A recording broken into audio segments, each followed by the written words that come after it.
Sering saya tegaskan, perpaduan adalah asas kekuatan negara.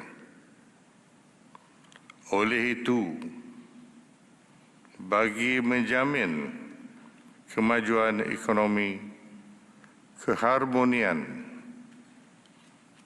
kaum dan kestabilan negara, rakyat haruslah